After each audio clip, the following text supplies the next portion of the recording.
Anyway, so it's my pleasure to introduce Jeff Bean, who almost needs no introduction in this very august audience. I first met Jeff in grad school back in the early 90s at the University of Washington. He since graduated and went on to pretty much build everything at Google. He's now the fifth generation, I think, Jeff? Oh, yeah. Fifth generation. So the fifth time. The fourth time, he was looking at the platform, and there was a big switch around 2014, looking at applying machine learning to our core business. That technology evolved from, I guess, from disk flow before it was before disk brain, right? Before Disbelief. Disbelief Yes. before it became Tensor flow, and before that he produced things like MapReduce and do things like Bigtable. He's now a fellow of the ACM, a member of the National Academy of Engineering. And what I like best about Jeff is that memory of him in Palo Alto when I first moved out here. I was at the Blue Bottle having an avocado toast, and there was Jeff hacking on a Saturday morning. He still writes code even in his current role as the senior-most person at Google, a Google Senior Fellow, and leading of all of our AI efforts across all the Google properties. And I asked him today, I said, well, Jeff, when do you hack these days? And he said, well, usually on Mondays. So he wanted to stop that and come in and talk to you all. So Jeff, thanks you so much for not hacking for this hour, Sure. for coming and talking to us. My pleasure. Thank you. Thank you for having me.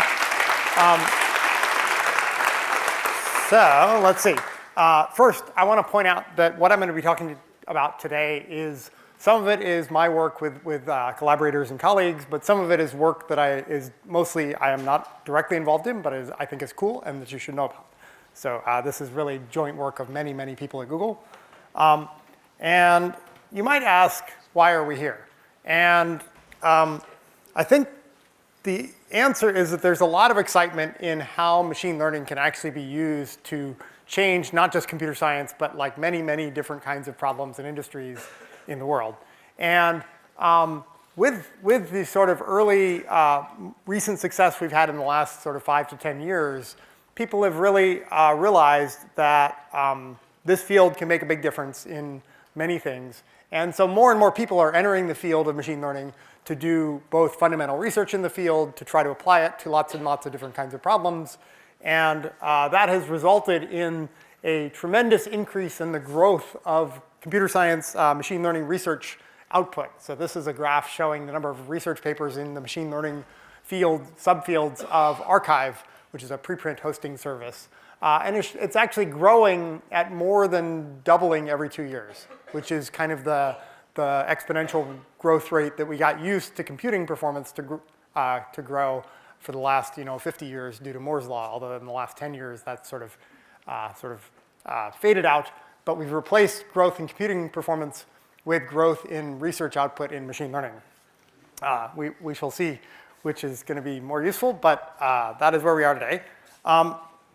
And the part of machine learning that you hear a lot about these days is what's sort of been affectionately rebranded as deep learning, but is really the subfield of machine learning called artificial neural networks, which brings together a bunch of ideas that have actually been around for about 40 or 50 years of kind of how can we develop these layered abstractions that can learn automatically to recognize certain kinds of patterns in a way where these abstractions can build on each other. So we can have these layered approaches, and the layers can learn from what is going on in the layers below them to form more and more complex kinds of sort of features that are useful in various kinds of high-level tasks. And interestingly enough, a lot of the algorithms that we're using today were developed 30 or 40 years ago. In fact, I did an undergraduate thesis during kind of the first wave of excitement about neural nets in the late 80s, early 90s. Lots of people were very excited about these systems as a way to really tackle difficult kind of pattern recognition problems. And at that time, they did very interesting things on very small toy-sized problems, but didn't really have a significant impact on sort of real large, real-scale problems. And so I did an undergraduate thesis because I felt like if we could just get more computation applied to these problems, maybe we could get them to do more interesting things on bigger problems. And so I was excited about using a 64 processor machine in the department where I was studying to get maybe 60x speed up, and everything would be fantastic. It turns out what we actually needed was like 1,000,000 times more compute, not 60 times. But about 10 years ago, we started to actually have that, thanks to Moore's law. So about 10 years ago, you started to see hints and inklings of what might be possible in this space. And since then, we've dramatically increased the amount of computation we've been able to apply to these kinds of problems and really kind of scaled up what they can do. So let's talk about a few things that a neural net can do. So you're all probably familiar with the computer vision application of taking an image, literally the red, green, and blue values of each of the pixels of an image, and then outputting a classification of what is that image. And the way this works is you train on lots of images where you say, this image is an aircraft carrier, this one's a car, this one's a hussar monkey. And over time, the system with enough training data can learn to recognize even fairly fine-grained categories, like many, many kinds of monkeys. You can also feed in audio data, so a sequence of time-oriented time series of audio data, and learn to output what is being said in that audio clip, purely by observing labeled data of here's an audio clip, here's what's being said, and observing many of those. The system can then learn to transcribe new audio clips. How cold is it outside? That's speech recognition. Models can learn to take in language, one word at a time in one language. Hello, how are you? And then when they see a special, end of English token, be trained to spit out the corresponding French sentence that means the same thing, purely by observing parallel corpora of English and French sentence pairs that mean the same thing. And they can also take in images and do more interesting things than just produce a categorical label. They can actually produce a small sentence, a short, simple sentence that describes that image, a blue and yellow train traveling down the tracks. Right? And that actually shows a reasonable level of sophistication about what's going on in that image. It knows that there's a blue and yellow thing, that trains travel down tracks, and so on. So these are all examples of things that have really progressed in the last 5 to 7 years. And if you look at the field of just image classification, Stanford right here actually runs a contest every year called the ImageNet Challenge. The goal there is to take about 1 million photographs with about 1,000 different categories. You get to train on those data, and then you're given about 10,000 different images, and you have to predict one of the 1,000 different categories.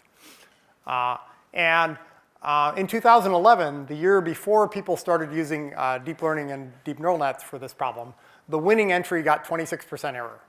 And thanks to Andrei Karpathy, who's at that time was one of the grad students who administers this test, we know that the human error on this task is about 5% error. It's actually a reasonably difficult task because in the 1,000 categories, there's 40 different kinds of dogs you have to be able to distinguish apart and so on. And in 2016, the winner got 3% error, right? So this is hugely transformative. If you imagine what happened when animals evolved eyes, right? That's where we are in computing. Computers used to not be able to see very well. Now they can see. And that's a big deal for a whole bunch of reasons that I'll illustrate with some examples.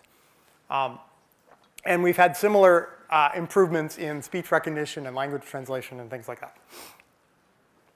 So I'm going to frame the rest of the talk appropriately for this audience and this class around this list of grand engineering challenges for the 21st century that the US National Academy of Engineering got together a committee of people from many different scientific fields to decide what should really our engineering groups, our engineering sort of fields, really be focused on for the next 100 years, although they really waited 8 years and produced this list in 2008. So we have 92 years to work on these problems. I think you all agree that if we were actually able to make progress on any or all of these, the world would be a better place. We'd be, maybe not so hot. We'd have the ability to be healthier, to create new kinds of medicine, and many other great things. So it's a good list. So what I'm going to do in the rest of the talk is talk about the ones in bold-faced red. And within our research group, we also have projects underway in ones that are in the light red. But I actually think machine learning is going to be a useful component for all of these problems to more or less degree. So with that, that's the tour of the next part of the talk. And let's get started. So one of them is restore and improve urban infrastructure, right? And we are on the cusp of a really exciting transformation that will make a big deal in our urban infrastructure, right? We're about to have autonomous cars that are actually out in the real world, not just in test mode in Mountain View, but actually really operating and taking passengers around from place A to place B. And if we had this out in the world and for a significant period, that would actually transform how we think about building cities, right? We wouldn't need parking garages. The cars would come when you call them. You probably wouldn't own a car. You just have a car show up when you need it. You could have a different size car when you need to carry a lot of stuff versus just you down the road.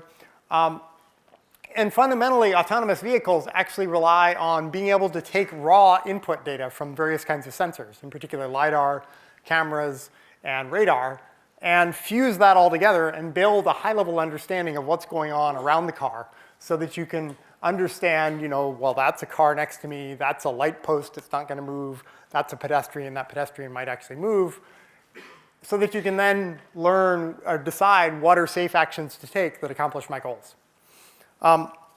And I'll just point out this is not some distant, far-off dream. So Waymo, Alphabet's self-driving car subsidiary, has actually, in Phoenix, Arizona, earlier this year, been driving about 100 different cars with passengers in the back seat and no safety driver in the front seat, right? So this is not really far off. Now, admittedly, Arizona is one of the easier environments for self-driving cars for a variety of reasons. It never rains.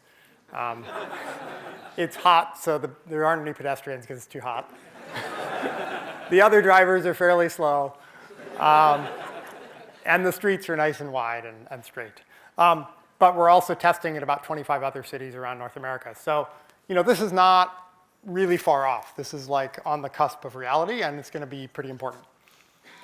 Okay, another area that I think is pretty exciting is using machine learning for robotic control. Like the traditional way that robots are told to do things is via sort of hand-coded algorithms for every new thing you want a robot to be able to do. And that's really not very scalable. If you want a robot to operate in a messy environment like this, you really want robots that can sort of flexibly learn and perceive the world and understand what to do based on their perception. And so I'll just roll this video. But this is a sort of parallel robotic lab that we've set up in our group in order to actually allow robots to practice doing different kinds of skills. And in this particular case, they're learning to pick things up. And grasping turns out to be a very supervised task because if you try to pick something up and you fail, your gripper closes all the way. And if you succeed, your gripper doesn't close all the way, and you can actually visually see that you have something in your hand. And unlike one really nice thing about robots is that they can actually pool their experience. So you can actually every day collect a bunch of data where you practice grasping things in these many different robots, pool the data, train a model that learns from the successes and failures of that grasping activity, and then push out that model. And then the next day, they practice with a slightly better grasping model of the world. And so when we started this, actually before we started this work, the success rate for a grasping task where basically you need to be able to grasp unseen objects, so objects that you've never seen before during your training, new kinds of objects. The success rate, state of the art, was about 65% for this task.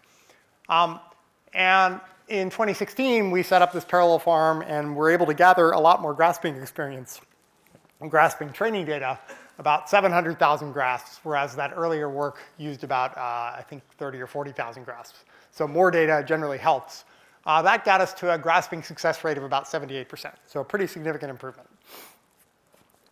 Since then, we've focused on using reinforcement learning rather than supervised learning for this task.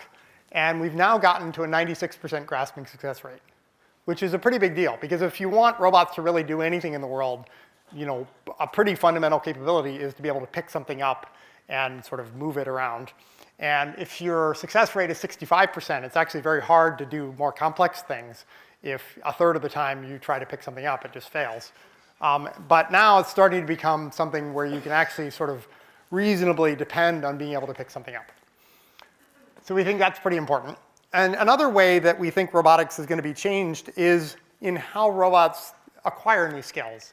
And so one of the things we've been working on is how can robots learn new skills by observing people doing those skills. So this is one of our AI residents in our group demonstrating how to teach a robot. They also write amazing research papers, but this is one of the things that they do.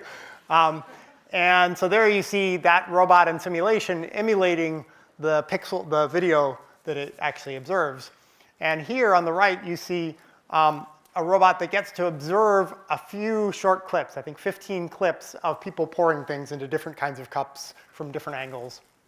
And then the robot is given those 15 short clips and also then gets to do about 15 trials of pouring using a reinforcement learning algorithm, where we've got a reward that is how much stuff goes in the cup and how much stuff doesn't.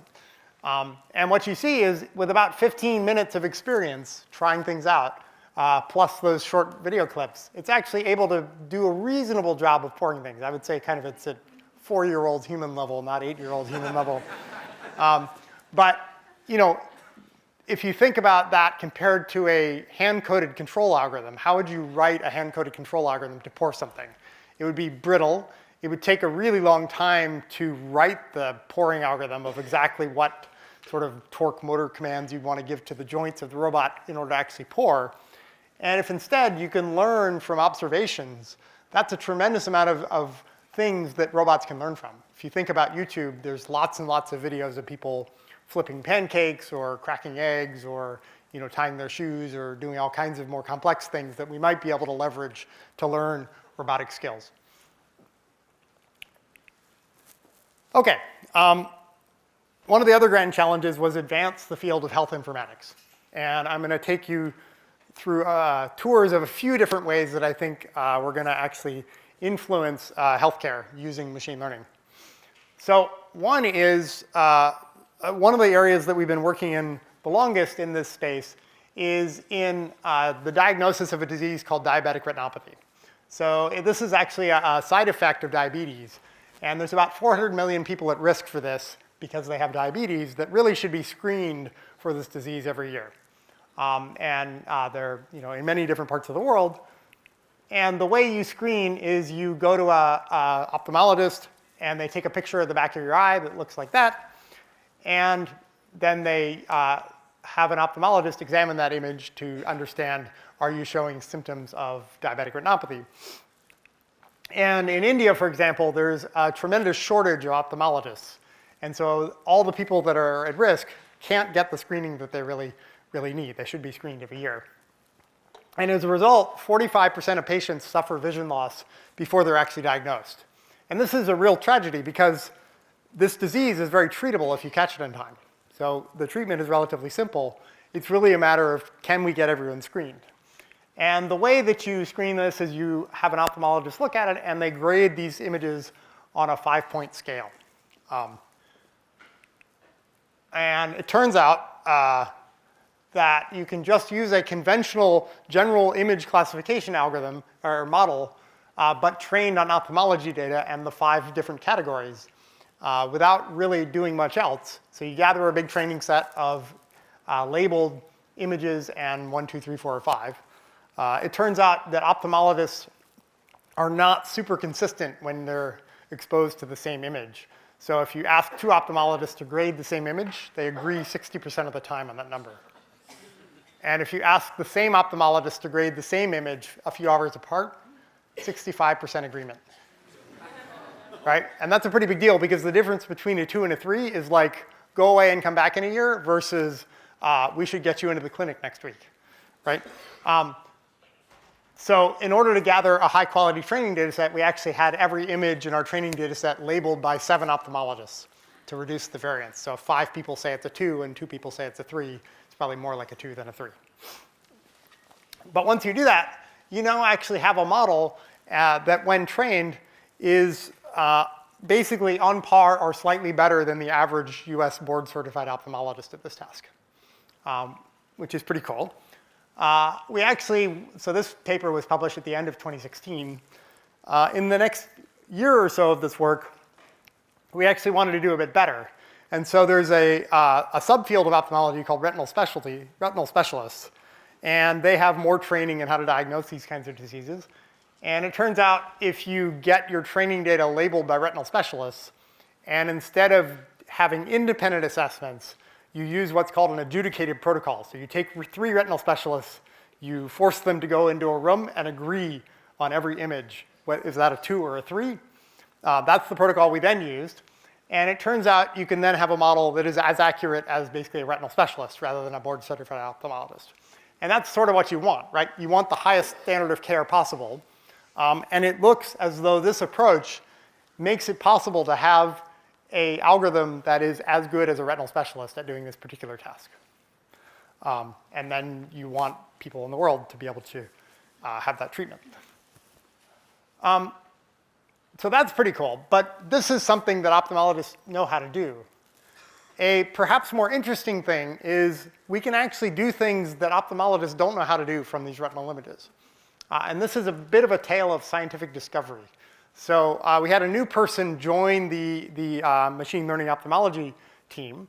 And in order to get them up to speed with sort of how things worked, we had Lily Peng, who runs that team, said to this person, why don't you go off and see if you can train a model to predict age and gender from retinal images, because we had a bit of data where we actually knew the age and gender of the owner of the eye. Lily thought that being able to predict, they wouldn't be able to predict gender at all. So the AUC should be 0.5, like basically no better than flipping a coin, because ophthalmologists don't really know how to predict gender looking at the image. And so the person went off and fiddled with some stuff, and a week later they came back and said, I've got my first models trained. My gender AUC is 0.7.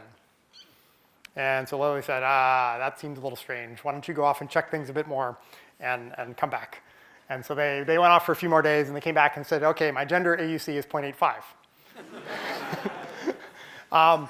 And so that really got the people in this group thinking about what else could we predict from retinal images. And it turns out you can predict a whole bunch of different things that are all sort of part of your cardiovascular risk. And then you can combine those predictions and get an assessment of your cardiovascular risk that is basically as accurate as a much more invasive blood test. So normally you would get blood drawn, you'd send the blood off to the lab, 24 hours later you'd get your lab results back, and then you'd have an assessment of cardiovascular risk. We can now do that with a retinal image. And that seems like a nice thing to have as part of a general purpose exam where you can now track this over time. And similar stories are playing out in other fields of medical imaging. I'll just highlight pathology, but it's happening in radiology. There was some really nice work from Stanford on dermatology. Many other fields of medical imaging are sort of seeing the same kinds of results of being able to take a large labeled training data set, creating a model that is as accurate as the best specialists in this. So pathology, we've seen this as well. I'll point out this model was trained on 200 images. Now, pathology images are very big. They're like 100,000 by 100,000 pixels. And these images were labeled at the pixel level. So there were little circles in the training data of like, this is a tumor and the rest of it is not. But still, that's doing better than a pathologist given infinite time. And we've also built a prototype of a system we called an augmented reality microscope, where basically we can take a conventional microscope, insert a little insert into the eyepiece mechanism, where we use mirrors, and then we can get the actual data that the pathologist is looking at in the microscope, run that through an analog to digital conversion process, apply a model, and then inject an overlay of what's interesting in that eyepiece into the microscope, so that pathologists, as they're moving the slider on the stage, can actually get sort of circles around interesting bits. OK, another part of healthcare that I think is pretty interesting is at least in the US, we've gone from about 9 or 10% electronic medical records to now about 93% medical records as part of the Affordable Care Act passage. There were a lot of incentives in there to convert to electronic medical records. And one of the things about medical record data is it can help with what doctors are really trying to do, which is essentially predict the future for a patient and know how should they treat this patient or what kinds of options for taking care of the patient might make the most sense given their entire medical history. And so this is essentially a sequential prediction task. And a lot of machine learning methods in the last few years have gotten a lot better at these kinds of sequential prediction tasks. So for example, this paper published at the end of 2014 from our group was about an approach to taking a sequence and conditioned on that sequence, predicting an output sequence. So you have an input sequence. Imagine that maybe as an English sentence. Conditioned on that English sentence, we'd like to predict the corresponding French sentence that means the same thing. And it turns out this sort of pure machine learning work, research work is useful in a lot of different applications. So one is we now use this in Gmail for predicting replies for messages. So if you receive a message, conditioned on that message, we can predict what kinds of responses might make sense for that message. And we actually show these in the UI on the mobile phone, so you don't have to actually type the response. You can just click on one of the buttons. So for example, can you come over for dinner on Tuesday? Sure, I'd love to. Sorry, I can't make it. Or yes, we'd love to. What can we bring? It's also useful for machine translation, as I mentioned. And in some follow-on work, we scaled the system up, trained on much more data, and got significant accuracy improvements in the Google Translation production system using this sort of basic model with a bunch of extensions. But for medical records, you can imagine a medical record is just a sequence of different events. And with training data, you can essentially take some prefix of that medical record and try to predict the rest of it, or try to predict some high-level attribute about the rest of it. So given this prefix, what is the probability that this patient will develop diabetes in the next 12 months? And we can actually do this on de-identified medical records. So we can demonstrate that this works using de-identified data. And we've been working in collaboration with several different healthcare organizations, including UCSF, Stanford, and University of Chicago, to train models that can actually answer these sorts of questions. And I'll walk you through just one of the kind of predictions we make. So one prediction that we want to make is, what is the risk of mortality for a particular patient at this time? This is an assessment that healthcare systems already make because it's a measure of how much attention do they need to pay to this particular patient. How at risk is this patient? And the patients that are most at risk, you want to pay more attention to. And so if you look at the dotted line there, at different times relative to admission, the assessment of mortality risk has a certain accuracy area under the receiver curve, operator curve. And what you see is, that dotted line is something that healthcare systems already practice today. And that generally works by taking about 20 different variables, plugging them into a formula, and you get an assessment of mortality risk. But if you use all the data in the medical record, so in this case we had about 150,000 data points per record, it turns out you can actually do a lot better at predicting this risk. And in particular, you get about the same level of accuracy 24 hours earlier in the sort of progression of the patient. And that really allows you to focus your medical attention on those patients that really are at severe risk now or likely going to deteriorate in the near future. So we think this is going to be pretty important for helping doctors really focus their attention. Okay, another of the grand challenges was around engineering better medicines.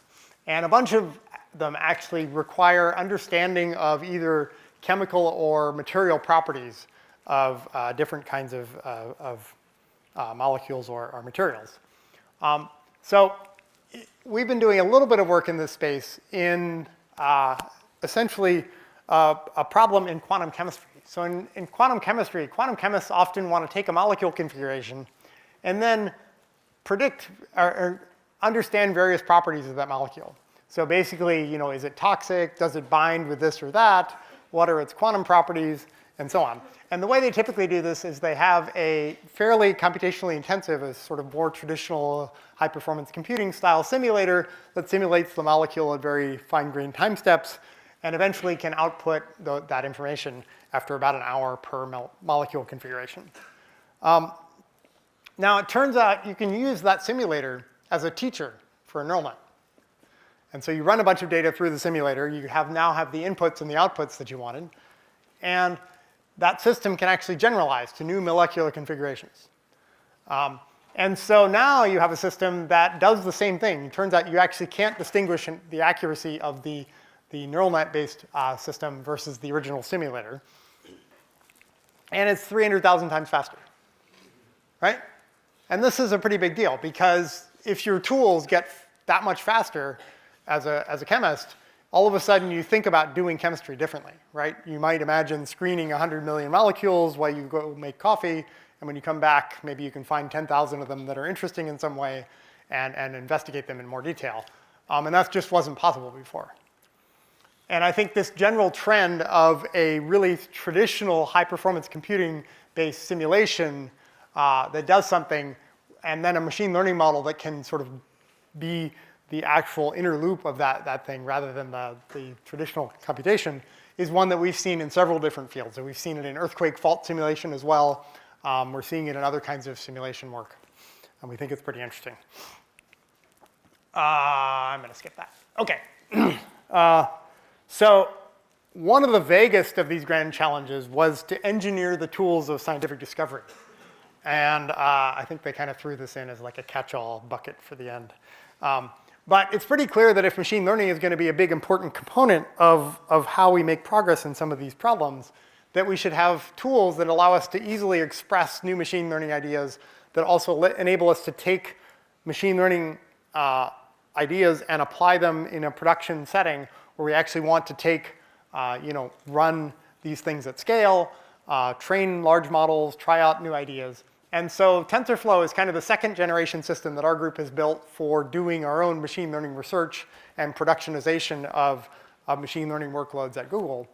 And we've actually decided we would open source it when we started working on it.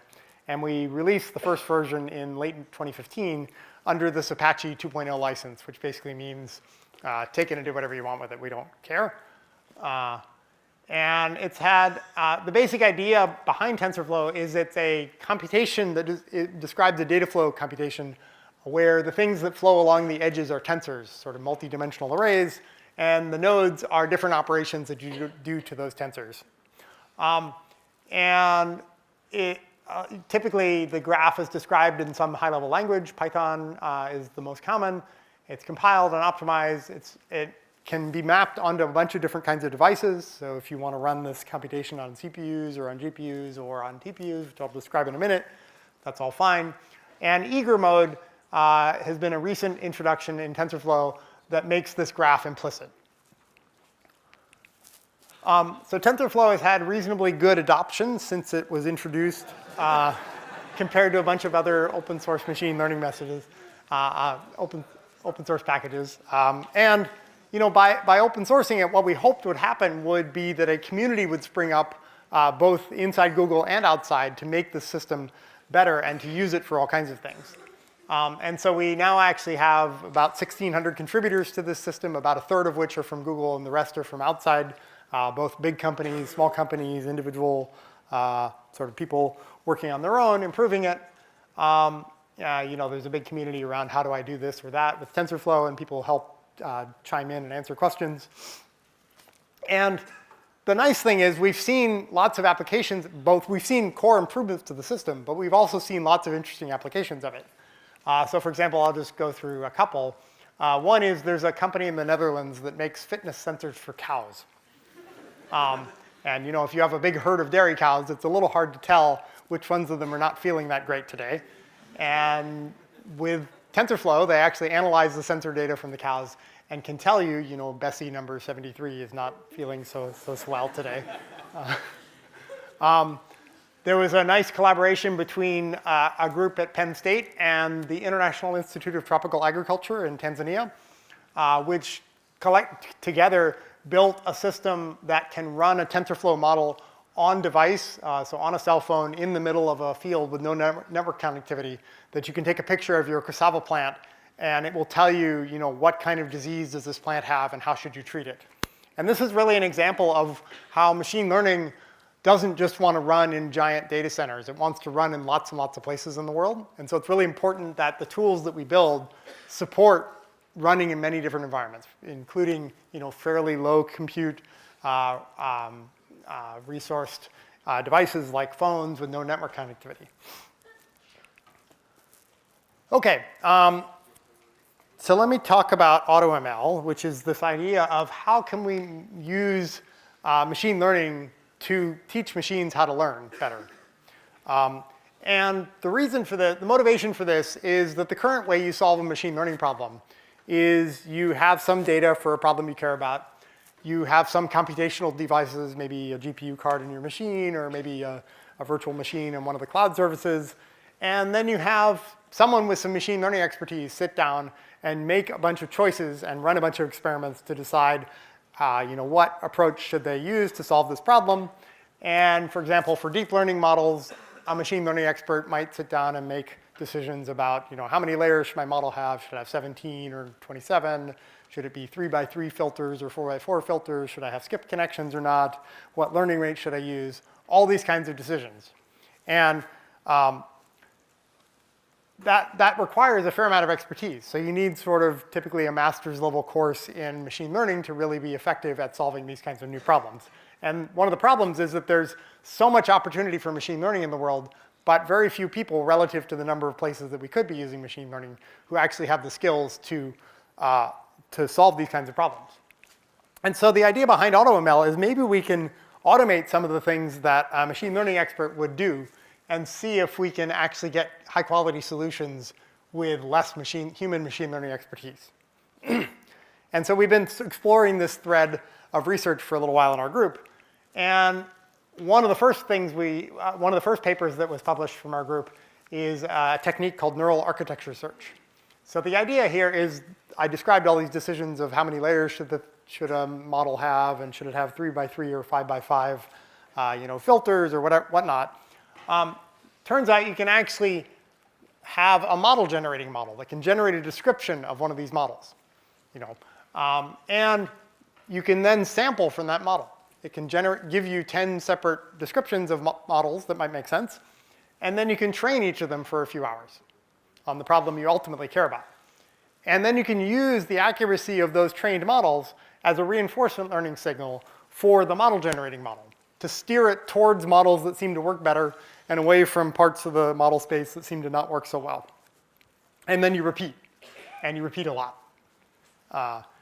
And so that's the general idea behind neural architecture search is, basically over time, as you steer the model generating model towards the part of the space that seems to work better for the problem you care about, you generally get more and more accurate solutions.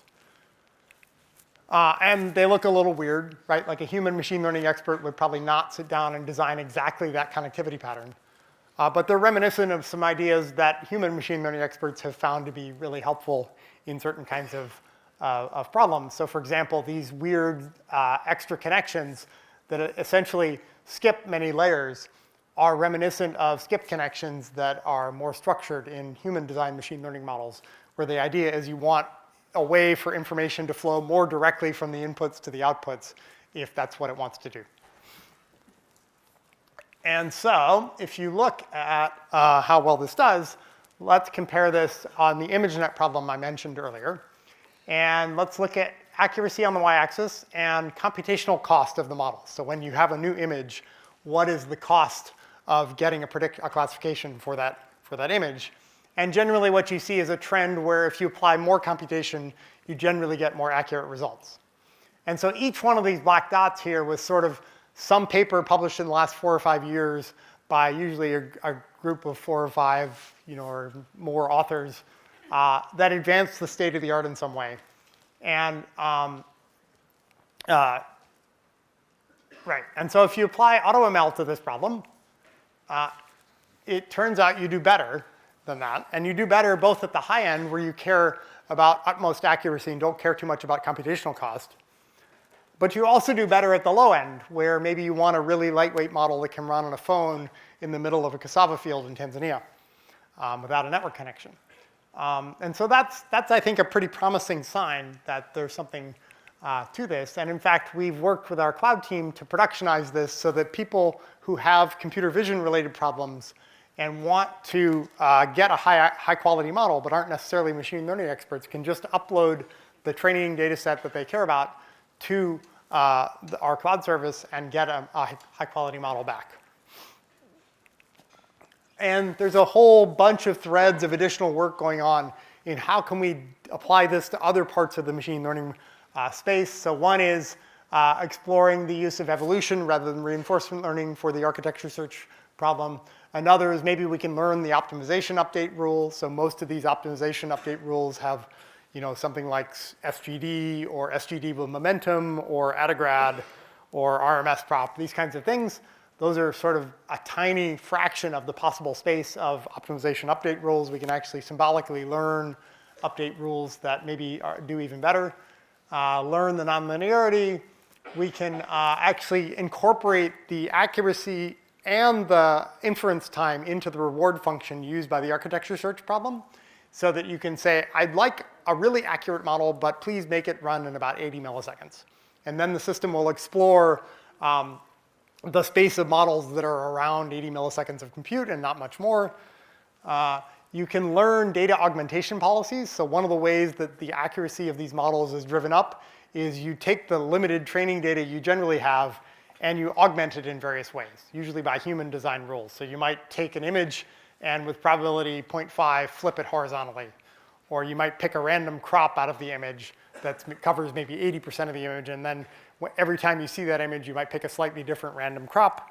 It turns out you can learn what are the sequence of transformations that make the model improve in accuracy the most. And you can explore many architectures in parallel, which makes this more computationally efficient. OK, so the other point I want to make is that we need a lot more computation power for some of these kinds of approaches. The more, like for training on very large data sets, these systems are very computationally intensive. If we're using something like AutoML, we've effectively wrapped another loop around our training procedure where we want to train lots and lots of models. And it turns out that these deep learning computations are really unlike the kinds of computations we run on our average desktop machine. In particular, they have two really nice properties. So one is they're incredibly tolerant of reduced precision arithmetic. So you can carry out all the computations to about 1 decimal digit of precision, and that's perfectly fine with these algorithms. You don't need 6 or 7 digits of precision, let alone 12 or 14. And the other really nice property is that all the things I've described to you are really compositions of a relatively small number of different kinds of primitives that are essentially matrix multiplies, vector dot products, and a few other kinds of operations. Essentially, reduced precision linear algebra. So if you can build computers that are really good at reduced precision linear algebra and can't do anything else, that will be an effective method for building hardware that is well tailored for these kinds of approaches. And so that's indeed what we did. We actually have been working in sort of customized hardware for these kinds of algorithms for a while now. And part of that started in about 2012 when we started working with our speech recognition team and saw that these systems were giving us really great improvements in the word error rate for our speech recognition system. And so I started to get a little worried, and I said, well, if it works a lot better, people might use it a lot more. And what if 100 million of our billion-ish users started talking to their phone for 3 minutes a day? It's not that implausible. They might start dictating emails or who knows what. And if we wanted to do that, and we're running the speech models on CPUs, which is what we had in our data centers at the time, we'd actually need to double the number of computers that Google had in order just to deploy this improvement in word error rate that we had in 2012. And that didn't seem very feasible. Even if it was cost effective, there's still a long lead time where you actually have to pour lots of concrete and make contracts for windmills and all kinds of things like that. So we started to explore, could we build hardware that was more specialized for this approach? And we focused first on inference, where we had already a trained model, and then we wanted to just apply that model over and over and over in an online manner for speech or for vision or various other kinds of problems. And so this is the first thing that we came up with, which is called TPU version 1. And it's used basically every day whenever you do a Google search, whenever you do machine translation with Google Translate for speech and for image. It was actually used by our DeepMind colleagues in the AlphaGo match against Lee Sedol in Korea. He competed against those two racks of custom ASICs. There you see the little Go board on the side that I stuck on the side when I visited the data center. And then we focused on, in the second generation, on training as well. And because training is a much more complex problem from a computer architecture standpoint, because it's very unlikely you'll ever get enough compute for large problems on a single chip. Because you could train a bigger data set and then all of a sudden it doesn't fit, or you want it to be faster or whatever. So you really have to start thinking about what do you want in terms of an entire system. How are these systems, what should the chips look like, but also how are they going to be connected together?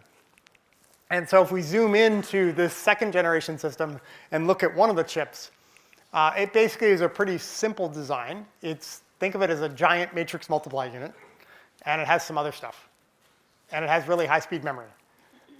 That's the basic essence of the TPU. And then they're designed to be connected together in these larger configurations that we call pods.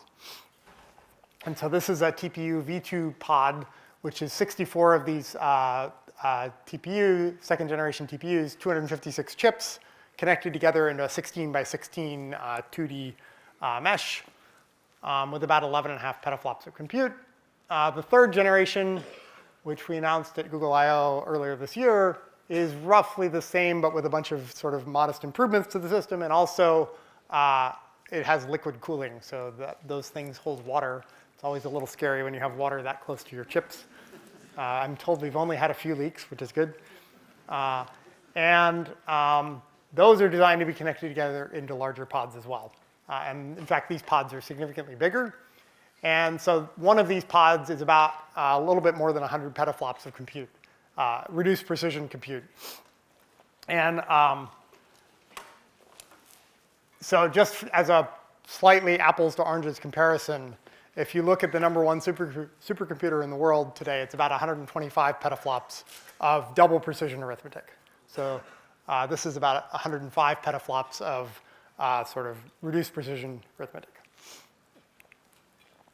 And it's also important to focus on the small scale. So these are what we call edge TPUs, which are really low power things that are designed to go in phones or maybe in low power robots or other things like that, so that you can run these kinds of computations with highly accurate models because you can afford more compute per watt. And they're designed to be programmed via TensorFlow, so that makes it relatively easy. Normally, programming a supercomputer is a bit annoying, but here you basically take the same TensorFlow program and with relatively modest modifications, it'll run on all these different kinds of platforms. And in fact, Stanford runs a benchmark competition called DunBench, and TPUs have the top 3 spots in time to accuracy and the top 2 spots in price to train an ImageNet model. And it's dropped since these results were there. You can also try these right now. So we have a Colab notebook-based interface for these things, and you just select TPU from the drop-down menu, and you can try these things out. Question? Can I ask about the neural architecture search? In order to prevent overfitting, you need to make sure you're... Can you let me finish? Sure. Sorry. There's the Colab notebook. And I also want to touch on thoughtful use of how we apply these kinds of techniques to lots of different problems. I think it's pretty clear that there are a lot of exciting ways that we can apply these things, but it's also the case that with the ability to do certain things that we didn't used to be able to do, we want to be thoughtful about how we actually really decide which are the things that we really want to apply machine learning to.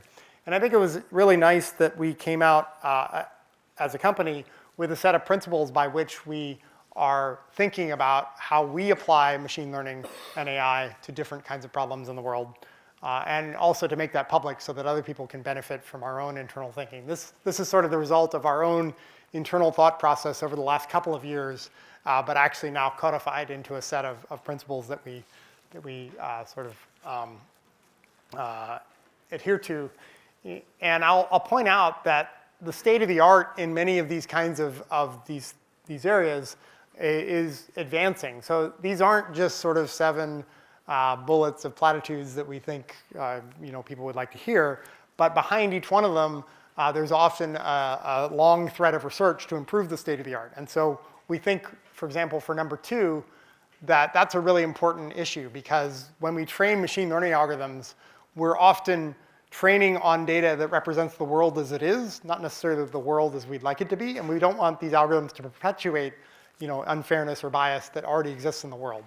And so, for example, this is work that our groups have been doing in the field of machine learning fairness, just to illustrate that just in the last couple of years, this field has advanced quite a lot in what we understand about these approaches. So at any given point, we used our best understanding for applying the best practices for unfairness and bias. But I want to point out that this is a pretty active area of research, as are some of those other areas as well. OK, so with that, I'm going to conclude. And I hope I've convinced you that machine learning hardware is a thing, and it's pretty cool. And also that these kinds of deep learning approaches are actually going to allow us to really make progress on some of these grand challenge areas that were laid out so nicely by the National Academy of Engineering, and really hopefully make partial solutions or significant progress in those areas. So with that, thank you.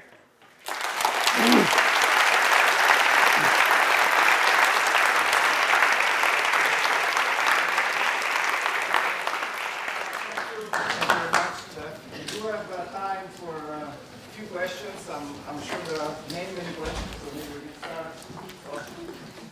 Thank you.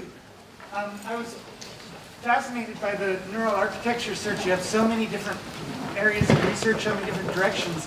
To prevent overfitting, anytime you adjust the goodness of fit statistic, you need to know the model's degrees of freedom. How many degrees of freedom are in that model? And some of those look like they were a large number of degrees of freedom. What proportion of the neural architecture search researchers do you think really have a handle on how many degrees of freedom they have at every stage of their search space? Right. I mean, I think the way you want to evaluate these algorithms is by exposing them to a set of tasks that you care about. And then when you then do evaluation, you get exposed to a different set of tasks that you didn't cover during training. And then the ultimate test is, can you take a completely new task that you've never seen before and evaluate the effectiveness of that algorithm on that task? So prevent overfitting through cross-validation. Yeah. Yeah. You said that multi-ML is quite good at solving recognition.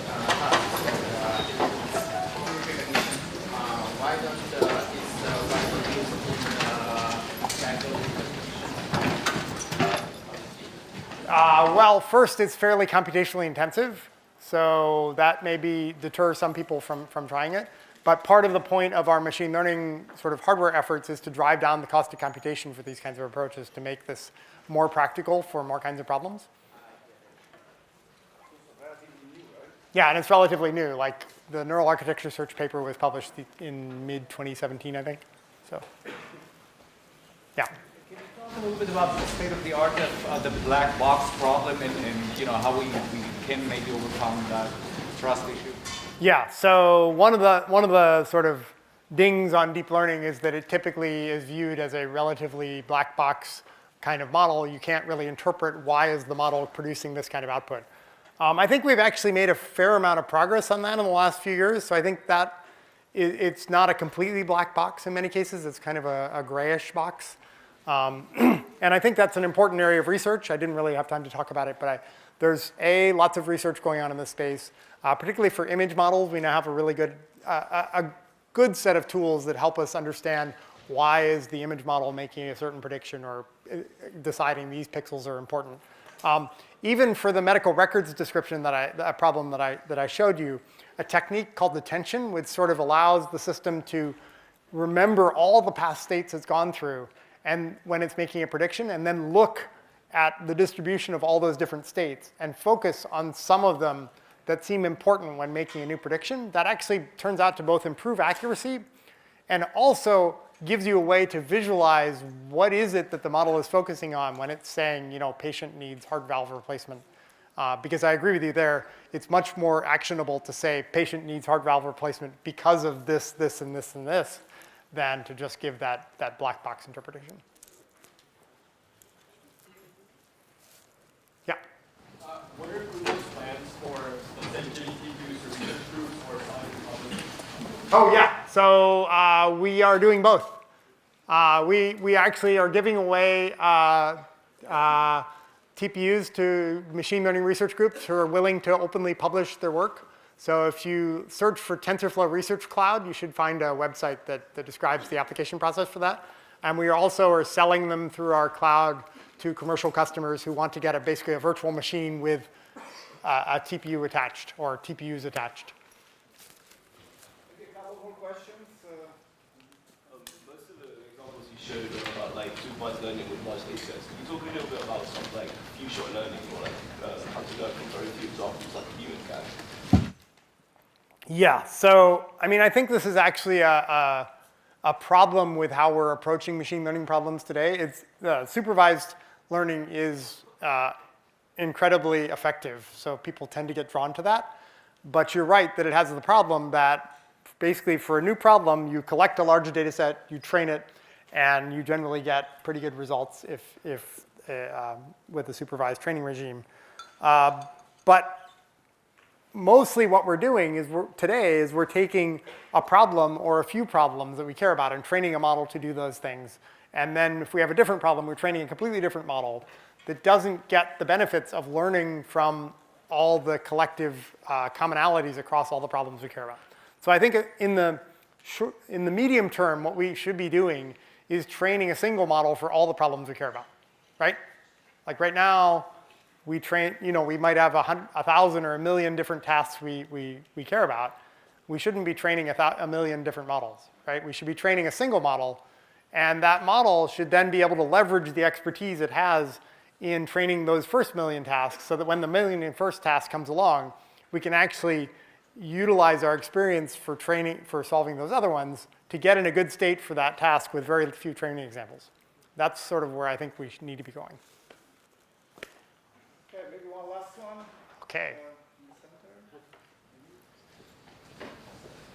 Yes. Yeah, it looks like auto ML is very promising. So how soon you can predict, that will replace data scientist job? So I view this as, actually we're not trying to replace data scientists. I think we're trying to take a lot of the things that a data scientist or a machine learning expert might do and allow the computers to do the things that are sort of, that computers are really good at, and let human machine learning experts and data scientists do the things that they're really good at. And I think that complement actually is a really good one because in a weekend, the system is happy to run 20,000 experiments. And even the best machine learning experts are not going to run 20,000 experiments in groups of 50 and sort of interpret the results of those 50 to figure out the next set of 50 to run. But they might have other kinds of sort of groundbreaking insight that the AutoML search process is not likely to come up with in the near term. Thank you. OK? Thank you. Well, thank you.